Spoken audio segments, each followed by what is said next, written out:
기도하옵나이다. 아멘. 예수님께서 시험을 받으셨죠. 근데 너무나 이렇게 성경은 놀랍게 표현하는 게 시험을 받으러 가셨대요. 요백에는 사탄이 하나님 앞에 나와서 이렇게 묻잖아요. 저가 까닭 없이 하나님을 섬기겠습니까? 하나님이 주신 재물이 있으니까 하나님을 섬기지. 그럼 그거 다 가져가시면 섬기나 보세요. 그러니까 욥은 까닭을 몰랐잖아요. 하나님이 칭찬하시는 것도 몰랐고 하나님이 인정하시는 것도 몰랐고 하나님이 그걸 다 허락하셔서 그냥 취하셨다는 것도 몰랐고 근데 몰랐는데도 고백하잖아요. 주신 분도 여호와시오. 취하시는 분도 여호와시오. 그러니까는 그게 아무것도 아니다. 그런데 예수님은 유일하게 다 아시고 가셨다고 그렇게 말씀하십니다. 근데 우리는 이것을 봐요. 우리가 시험 당할 때마다 넘어질 때마다 무슨 일이 생길 때마다 그냥 마음이 낙담되고 그 물과 같이 녹아지고 한 번 지면은 여리고성을 이기고서 그냥 기가 살았다가 아이성 때 많이 죽지도 않았어요. 30 몇 명 죽었는데 그것 때문에 이스라엘 60만 대군의 마음이 다 녹았다고 이렇게 표현을 합니다. 우리의 삶이 그럽니다. 근데 왜 그러느냐? 그 자리를 그냥 앞서갔다는 것을 모르고 있기 때문에 그래요. 고린도전서 10장 말씀 우리는 믿습니다. 시험 당할 즈음에. 이거는 시험이 왔거나 우리가 시험 당해서 낭망할 때쯤 되면 하나님은 이미 피할 길을 예비하사 피할 길을 내셨다 이렇게 하는 겁니다. 그러니까 우리가 그때 예수님만 붙들고 있으면 피할 길을 난다는 거예요. 근데 우리가 그거를 캐치하는 데까지 참 늘 주님만 붙들고 살아가는 삶이 필요합니다. 다윗처럼 그냥 말씀이 딱 떨어지면 바로 그냥 회개하는 이 사건은요. 다윗이 그냥 경험한 게 아니죠. 10대 때부터 경험하여 오던 것이 다윗이 누리지 못할 영화를 누렸잖아요. 광야에서 아둘람 굴에 살면서 매번 이렇게 도망다니던 삶을 다윗이 살다가 그렇게도 정결하게 살다가 이제 드디어 40세 왕이 되었는데 왕이 되고서 올라가니까 이제 전쟁을 안 하니까 평안한 거예요. 이게 무서운 얘기죠. 이제 왕은 여기 있어야 된다. 왕이 죽으면 이제 끝이 난다. 라고 하고서 그의 부하들이 용사들이 다윗을 다윗 성에만 딱 두는 거예요. 그리고 자기들끼리만 전쟁하러 가는 겁니다.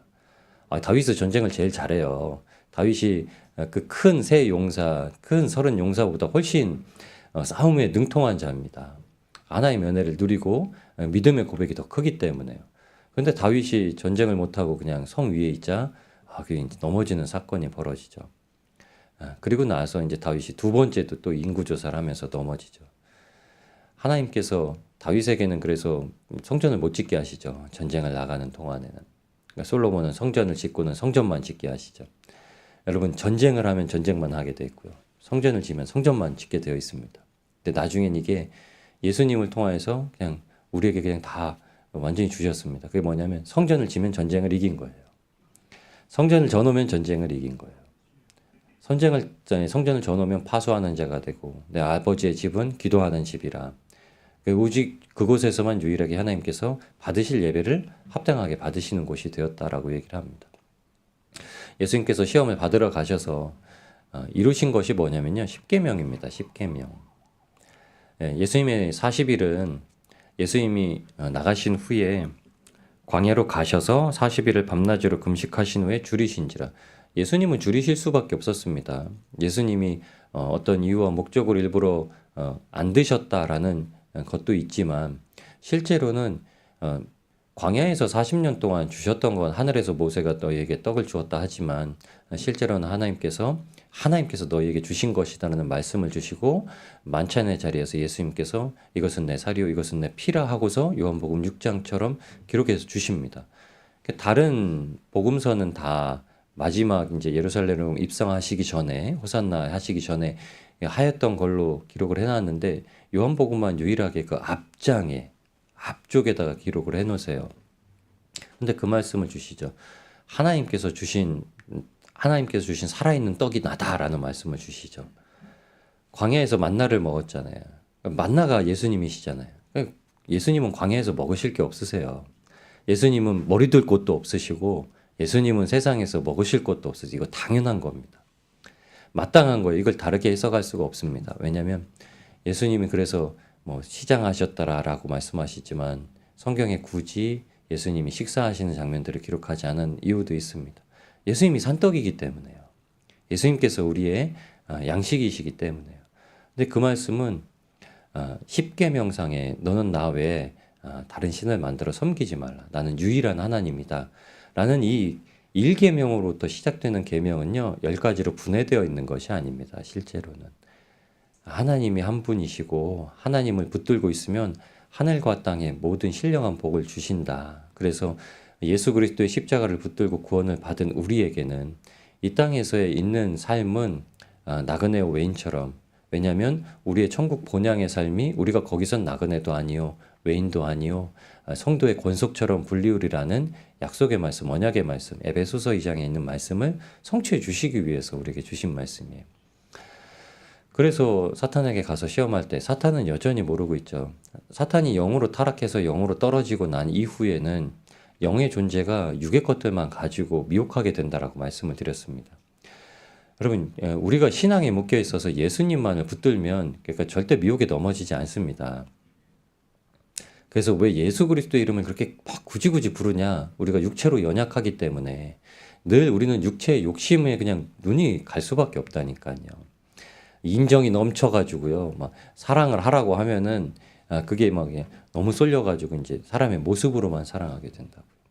근데 그걸 끊어버린, 그걸 어떻게 끊을 수 있을까? 그러니까 끊는다는 얘기는 아예 혈연의 정을 끊는다는 얘기가 아니라 하나님께 내가 완전히 연합이 되어서 하나님께 접붙임을 받은 가지가 되어서 어떻게 그곳에 열매를 맺는 존재가 될까? 정말 하나님을 정말로 사랑하기 위해서 내가 때로는 그 앞에서 모든 것을 인정하고 위로할 수 있는 자도 되어야 되지만 때로는 단호하게 거절할 수도 있는 자가 되게 하시는 것은 영적으로 살아가는 자들만 할 수 있는 겁니다. 그러니까 이게 뭐 잘못되고 잘못되지 않은 것도 아니에요. 누가 어떻게 하는 모습이 잘못됐고 누가 어떻게 하는 모습이 그건 잘했고 이런 것도 아닙니다. 한 가지만 분명하면 돼요. 그가 하나님을 바라보는가, 하나님을 바라보지 못하는가. 하나님을 바라봐서 하나님을 기쁘시게 해드려는 삶의 모습으로 나아가고 있는가, 그렇지 못한가. 근데 예수님께서는 하나님을 기쁘시게 해드리는 것이 무엇인지 우리한테 알려주고 계십니다. 사탄은 이렇게 물어봐요. 돌덩이가 떡덩이가 되게 해서 먹여라. 하늘에서 만나를 내린 것 같이 만나를 주었다면 네가 하나님의 아들이거든. 그냥 만들어서 먹어라 이렇게 얘기합니다. 근데 예수님은 사람이 떡으로만 사는 건 아니다. 하나님의 말씀으로 사는 거다. 당연한 말씀이죠. 그렇죠? 아담이 처음 지음받고 나서 하나님의 말씀으로 살았습니다. 그 말씀이 뭐죠? 이곳에 있는 건 다 네가 따 먹어라. 그냥 그것을 하나님이 만들어 두신 거잖아요. 우리도 하나님의 말씀으로 사는 겁니다.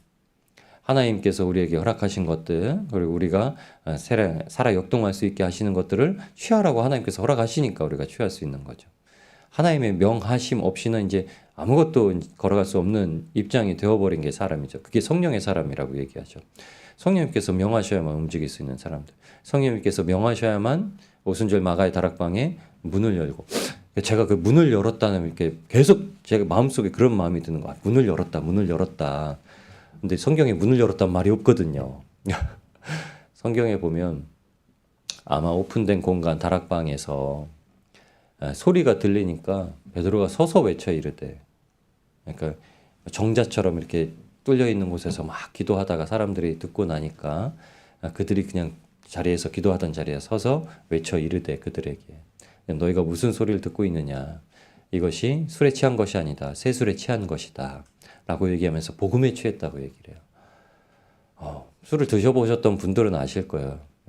술은 아주 그냥 소량 미량만 들어가면 사람을 기분 좋게 하거든요. 근데 그 새술에 취했다고 하는 말이 그겁니다. 지금 사도들이 마치 새술을 마음껏 먹을 수 있는 자리는 요한복음 2장의 결혼잔치밖에 없어요. 결혼식 때 아니면 희락의 날. 민수기에도 저희가 희락의 날이라고 보여줬던 그 말씀, 하나님께서 희락의 날에 모든 기쁜 날에 너희가 하나님 앞에 절기를 지키는 그 날이라고 이제 얘기를 해주십니다. 인생은 새술에 취했을 때가 그냥 매일 날마다 혼인잔치라고 얘기를 하세요. 이건 세례 요한에게도 하나님께서 주셨던 말씀, 신랑이 신랑의 친구가 신랑이 결혼식 하는 거를 비판하는 것이라고 세례 요한이 얘기했던 것처럼 그때에 우리가 세술에 취한 거 날마다 혼인잔치라고 생각해 보세요. 정말 가족의 혼인잔치는 즐겁지 않은데 친구의 혼인잔치는 즐겁거든요. 예. 친구의 혼인잔치는 왜 즐겁죠? 일단은 이 친구가 이제 결혼을 해서 가정을 꾸리게 되니까 기쁘고 그 자리에서 같이 즐거워할 수 있으니까 기쁘고 근데 정말 그렇다는 거예요. 근데 날마다 그렇게 해보신다고 생각을 해보세요. 우리는 혼인잔치를 마지막 때라고 기다리고 있잖아요. 근데 예수님은 이 광야에 시험 받으실 때 그 혼인잔치가 날마다라고 얘기해 주시는 거예요. 날마다. 우리는 날마다 혼인잔치에 참여하고 있고 사람이 떡으로만 사는 게 아니다. 하나님의 입으로부터의 말씀으로 사는 거다. 그 말씀으로 사는 거라고 물리칩니다. 그래서 두 번째 시험은 이제 신앙에 대해서 시험을 하는 것도 물리쳐요. 우리의 신앙생활은 과연 무엇인가? 그러니까 임의로 예수님을 하나님을 부르지 않는다는 거죠. 망령되이 여호와의 이름을 일컫지 말라라는 말씀이 바로 두 번째 시험입니다. 이렇게 성전에 데리고 올라가서 뛰어내리라는 거예요. 하나님의 아들이면 성전에 하나님이 천사를 보내서 발을 받들겠지. 근데 예수님께서 하나님을 시험하지 말라. 하나님을 시험하지 말라는 말씀이 그 이름을 망령되이 일컫지 말라는 거죠. 예수 그리스도의 이름도 망령되이 일컫지 못하는 거예요. 예수 그리스도의 이름으로 그래서 무엇을 할 수 있다는 믿음으로 마음으로 믿어 입으로 시인하여. 여러분 이 말씀 주절입니다. 예수 그리스도의 능력이 어떻게 우리의 입술의 고백으로 예수 그리스도를 선포할 때 나오냐. 마음으로 믿어. 입으로 고백할 때. 그것이 나온다고 얘기를 해주시는 거예요. 그래서 예수님께서 이렇게 말씀하시죠. 여호와의 이름 주 너의 하나님을 시험하지 말라. 기록되었으되 하나님을 시험하지 말라. 여러분 사도 바울도 마음으로 믿어 입으로 시인했고 사도들도 마음으로 믿어 입으로 시인했고 저희도 마음으로 믿어 입으로 시인합니다. 마음으로 믿으면 입으로 나올 수밖에 없다고 얘기를 해요. 그러니까 여러분 마음으로 믿으면 입으로 안 내면 안 되는 거예요.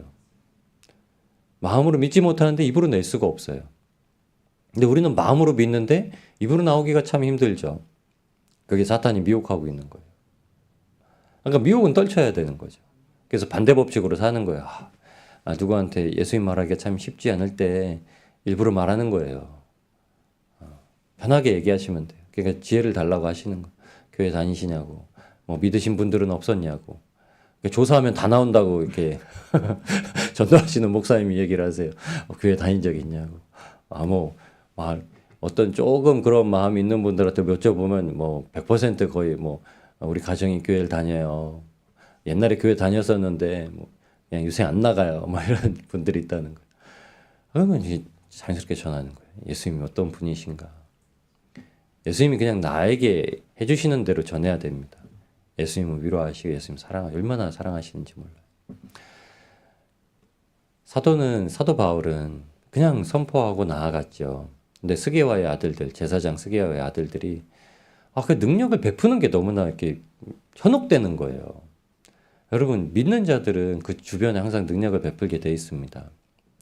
여러분의 삶에도 늘 그 능력을 베풀게 하시고 주변에서 그 소식이 들리게 만드세요. 어떻게 그렇게 살 수 있는가? 어떻게 그렇게 행복한가? 어떻게 그렇게 편안한가?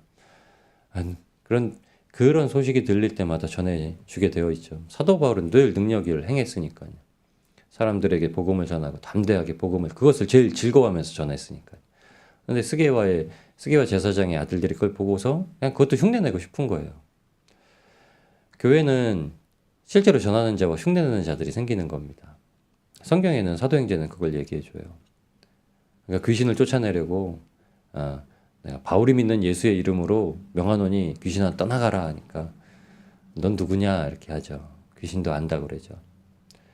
귀신도 예수님을 알고 왜냐하면 사탄이 하나님이 정하신 사람들은 알아요. 영어로. 하나님이 택하신 자들은 알아요.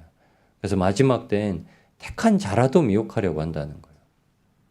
사탄은 욥도 알았어요. 두루 다녀보니까 욥은 뭘 해도 하나님을 섬긴다는 걸 알아요.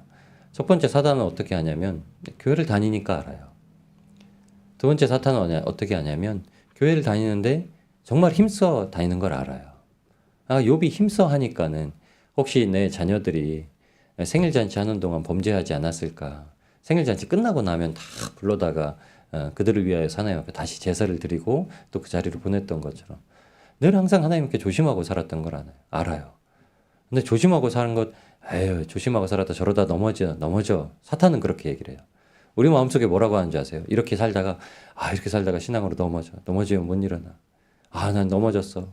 나는 못해. 나는 진짜 믿음이 없어. 난 진짜 어떡하지? 난 재미가 없어. 교회 가는 게 좀 그래. 오늘은 쉴 거야. 이런 여러 가지 마음들이 이렇게 있잖아요. 드러내지 않는, 말하지 못할, 이거는 뭐 말하지 못할 이런 믿음들이 우리 안에 있잖아요. 죽겠네. 그러니까 저는 살겠네라는 말 정말 많이 듣는데 제 입에서는 살겠네 소리는 잘 안 나와요. 일은 너무 많이 들어요. 이게 너무 고달프다는 거예요. 너무 고달프다는 거예요. 이게 우리 그냥 어쩔 수 없이 주여 주여로 나와요. 아이고 아버지, 아이고 주여. 이 주여가 막 좋은 탄식이면 모르는데 제가 보기엔 부정적인 탄식도 참 많아요. 주여, 주여. 근데 이런 것들이 뭐냐면 사탄에게 속고 있는 거예요. 사탄이 그렇게 속여요. 우리 신앙생활을. 하나님은 그렇게 해야 받아주시지. 주여 하실 수 있으시거든. 이게 귀신 들린 아들의 아버지가 예수님께 나와서 한 고백입니다. 그때 예수님은 다른 건 다 상관이 없으세요. 그 아들이 귀신 들린 것도 지금은 후순위로 밀려났어요. 왜냐하면 그 아버지가 하나님이 하실 수 있으십니까? 라고 물어봤기 때문에요. 우리 마음속에 늘 그렇게 생각할 때가 있어요. 진짜 하나님 이거 하시나? 하실 수 있으신가? 근데 믿는 자들에게는 구한 것은 받은 줄로 알고 기도하라는 말씀을 하세요. 근데 왜 그러시느냐? 주셔도 감사한 것이고 하나님의 뜻 안에서 안 주셔도 감사한 것이고 우리가 구하는 기도는 하나님의 뜻을 받는 기도라고 얘기했잖아요. 하나님 그래서 나에게 이러셨구나. 하나님이 연약한 자들에게는 오히려 그 연약함을 뛰어넘을 수 있는 응답을 주세요. 근데 믿음이 장성할수록요, 하나님의 뜻에 맞춰줘서 응답을 해주세요. 그러니까 우리가 옛날에 기도해서 그 응답을 받았는데 사람이 커가지고 그 응답을 받을 생각을 하시면 안 돼요. 어렸을 때는 세배를 안 해도 세뱃돈을 줘요. 벼라가 세배를 안 해도 세뱃돈을 받고 다녀요. 근데 커서 중학생이 돼서는 나 어렸을 때 세배도 안 했는데 세뱃돈 주셨지? 하고서 멀뚱멀뚱 하고 있으면 중학생이 돼서 하고 있으면 세뱃돈 받을 생각을 안 해야 돼요. 근데 우리 신앙생활이 그래요. 어렸을 때 믿음이 아주 연약하고 유아 같고 어린아이 같을 때는 하나님의 살아계심을 증거해서 하나님을 붙들도록 응답을 해주실 때가 있는데 장성에서는 다 큰 사람이 30살 먹고 아빠한테 가가지고 아빠 용돈 좀 줘 그러면 이게 말이 안 되잖아요. 아버지께 용돈을 드리지는 못할 망정 그런 삶이 되는 거예요. 근데 우리는 육과 영을 너무 분리시켜서 생각해요. 우리가 살아가는 그 모습이 하나님 아버지께 대해야 되는 행동이거든요. 예수님께서 그걸 보여주시는 거예요. 일부러 시험의 자리에 가신 거예요. 사탄이 일부러 신앙생활에 시험을 하는 거예요. 신앙생활 하다가 실족할 것 같으면 그냥 뛰어내려라. 실족할 것 같으면 못할 것 같으면 그냥 잠시 쉬어가. 그래도 그러면 하나님이 그냥 용납하시지. 근데 예수님처럼 우리는 신앙의 고백을 해야 돼요. 무슨 소리냐. 장성하면 장성할수록 신앙생활이 하나님 앞에 더 정결하고 거룩하고 성결하고 완전하게 드려야지. 이게 지금 예수님께서 하나님의 이름을 여호와의 이름을 망령되이 일컫지 말라고 사탄을 꾸짖어 쫓아내시는 거예요. 하나님을 시험하지 마라. 내 믿음을 시험하지 마라. 내 신앙생활을 시험하지 마라. 신앙생활이 요새는요, 하고 싶은 대로 흘러가요. 너무나 많은 사람이 흘러가요. 그런데 그 사람들을 떨어뜨리지 않으려고 여러 가지 방편들을 잡아내요. 온라인 교회라는 게 생겼어요. 전 부정적으로 생각하지도 않고 긍정적으로 생각하지도 않습니다. 온라인 교회는 나오지 못하는 사람들을 위해서 그냥 온라인상에서 성도로 받아들이고 그 사람 신앙생활 유지하게 하는 거예요. 근데 마지막 때에 그 영으로 구원받게 하려고 궁극적인 목적은 나오게 하는 거예요. 예배 자리로 나오게 하기 위해서 붙들어 놓는 거예요. 가난한 성도들을 잡아놓는 거예요. 그런 것들이 교회 안에서 생겨요. 그런데 그 이외에 성도들의 어떤 상황과 형편에 맞추어져서 가면은 안 돼요. 예수님은 제자들에게 습관을 따라 기도하러 가는 걸 보여주셨습니다. 어떻게 하셨는지 아시죠? 사람들은 성전에 기도하는 시간대 기도하는 것을 그냥 하루에 3번 기도하는 것을 다라고 여겼습니다. 근데 예수님은 하루의 일과를 다 마치시고 밤이 되시면 제자들을 꼭 남겨두시고 혼자 겟세마네 동산에 밤새 기도하러 가세요. 예수님은 전혀 다른 일을 하신 거예요. 아주 신앙적으로 경건하다고 한 사람들이 그 신앙의 습관을 따라서 했던 것들도 무너뜨리시고 예수님의 습관을 만드십니다. 그걸 보여주세요. 예수님은 어떤 생활을 하셨죠? 유대인들보다 더한 신앙생활을 하셨죠. 우리의 신앙생활은, 우리가 회개해서 돌아가는 신앙생활은요, 모든 시험을 그냥 시험의 자리를 가서 싸워서 이기는 겁니다. 예수님 우리에게 그 말씀을 주셨어요. 제자들은 정말 어린 양을 이리 가운데 보내는 것 같이 한다. 그래서 비둘기같이 순결하고 뱀같이 지혜로워야 된다.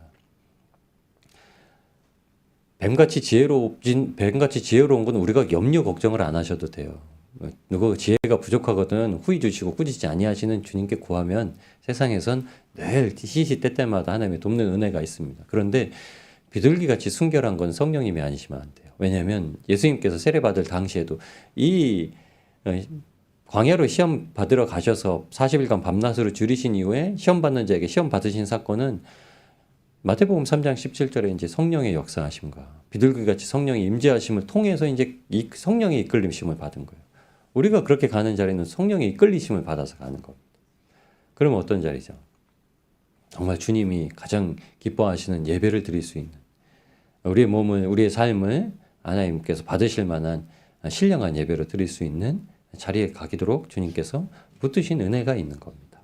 그래서 하나님을 시험하지 말래.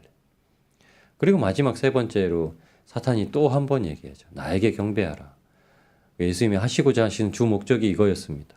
줄이고서 사탄을 꾸짖자 하시는 말씀이 하나님만 경배하고 하나님만 섬겨라. 하나님만 경배하고 하나님만 섬겨라. 사람이 두 주인을 섬길 수 없다. 사람이 하나님과 재물을 섬길 수 없으니. 이 말은 하나님과 무엇을 다 겸하여서 할 수 없다는 거예요. 하나님만 섬기면 된다는 거예요. 그럼 나머지는 방편이 되는 겁니다. 우리가 이 세상에서 참 하나님 앞에 많은 기도할 제목들은 하나님을 섬기고 하나님을 사랑하고 하나님을 경배하기 위한 방편들로 하나님께 청하는 거예요. 그래서 이거를 어떤 직분이라고 얘기하시냐면 성경 안에서 예수님 우리에게 청지기 이렇게 얘기하십니다. 예수님께서 모세는 하나님의 집에 사환으로 왔는데 예수님은 이 하나님의 집에 주인의 아들로 오셨다고 얘기를 하세요. 우리는 예수님께서 지금도 성령님으로 역사하셔서 복음을 전하시는 동안에는 사환처럼 지내는 거죠. 청지기처럼 지내는 거죠. 그래서 주인이 오실 때에 그 집 종들에게 양식을 나눠줄 자가 누가 있냐. 이 종들이 참 칭찬받을 종들이라고 얘기를 하십니다. 이게 하나님만 섬기는 거예요. 세상에 시험을 받으러 가는 겁니다. 여러분, 저희는 시험을 받으러 이 세상에 왔어요. 시험이 오면 겁없네. 시험이 그냥 언제 시험이 올 줄 몰라가지고 하나님 붙드는 게 아니라 그냥 시험 오는 게 우리 일상입니다. 그 시험을 그냥 때려서 그냥 쫓아내는 게 저희의 일상이고요. 막 힘들게 싸우는, 정말 피 흘려 싸우는 거죠. 이게 죄는 쉽지가 않습니다. 그런데 하나님을 붙들고 있으면 죄는 점점 가벼워지는 거예요. 못할 것 같아요. 못 이길 것 같죠. 예수님의 이름이 있는데 못 이길 수가 없는 거예요. 그런데 이게 믿음의 차이입니다. 여러분, 믿음의 장성함을 요구하신 이유가 뭔지 아시죠? 그냥 예수 그리스도의 이름으로서 그냥 쫓아낼 수도 있고, 예수 그리스도의 이름으로 살릴 수도 있고, 예수 그리스도의 이름으로 치료할 수도 있고, 그 모든 걸 행할 수 있는 겁니다. 어떤 거죠? 눈이 바뀌어지는 거예요. 호밥에게도 모세가 이렇게 얘기했습니다. 너는 우리의 눈이 되라. 우리의 눈이 되라. 근데 하나님이 친히 우리의 눈이 되셨어요. 우리의 눈을 새로 여셨어요. 사도 바울이 눈을 가리시고요. 여셨는데 어떻게 여셨다고 성경에 기록하죠? 눈에 꺼풀이 벗겨졌대요. 눈에 꺼풀이 벗겨지니까 진짜 이 영의 세계가 보였대요. 영적인 혼들이 떠다니는 게 보인 게 아니라 와, 하나님이 진짜 나를 어느 길로 가게 하시는가. 이게 보였다는 거예요. 여러분, 내비게이션 켜놓고 내비게이션 말을 안 들으면 고생하시는 거예요. 성령님이 우리의 내비게이터라고 얘기를 해요. 내비게이션. 그러니까 안내자라고 얘기를 해서. 성령의 또 다른 이름은 안내자예요. 안내자, 인도자. 그냥 그 말씀대로 순종하는 겁니다. 가라고 하면 가는 거예요. 그래서 제가 아는 길도 있어요. 근데 내비게이션을 켜놓으면 내비게이션을 따라가요. 제가 아는 길이 있어도. 왜냐하면 실시간으로 가장 빠른 길을 안내해 주거든요. 제가 2번이나 탄식한 적이 있어요. 내비게이션 커내서 내비게이션 이렇게 가라고 했는데 한 번 이렇게 갔어요. 그랬더니 가는 순간 아차했어요. 오늘 장날이지. 내비게이션이 왜 저쪽 길을 보여줬는지 그때 알은 거야. 장날이지. 차가 밀리는 순간 깨달은 겁니다. 언제는 어느 때는 얘가 저보다 똑똑해요. 우리가 아는 지식으로 내가 생각으로 하면 더 빨리 갈 것 같은데 성령님이 알려주시는 게 항상 빠릅니다. 여러분 기도하시고 예수님께서 어떻게 하시죠? 줄이시고 아주 영적으로 민감하실 때 그 모든 것을 해내실 수 있다고 말씀하신 겁니다. 우리의 금식은 뭐라고 하셨죠? 흉악의 결박을 풀어주는 거, 용서해 주는 거, 받아들이는 거. 회개의 끝은 용서입니다. 주님 앞에 돌아가는 끝은 사랑이에요. 용서는 사랑과 동일한 말입니다. 기도와 동일한 말입니다. 하나님께서 우리에게 크신 은혜를 베풀어 주셔서 이제 하나님께서 원하시는 길들로만 가게 하십니다. 음성에 귀 기울이시고 하나님께서 기뻐하시는 일로 시험의 자리에 가셔서 시험을 능히 피할 길을 내시는 주님만을 의지하셔서 하나님 일하시는 걸 날마다 보고 나아가시면서 시험 때문에 신음하고 넘어지고 아파하시는 것이 아니라 옥토밭이 되셔서 시험의 때가 그냥 와도 기근이 있어도 하나님께서 이른 비와 늦은 비를 내리신다라는 믿음을 가지고 주님을 기다리셔서 풍성한 열매로 하나님을 기쁘시게 해드리는 저와 여러분이 되시기를 우리를 원하신 예수님의 이름으로 축복합니다. 저희 함께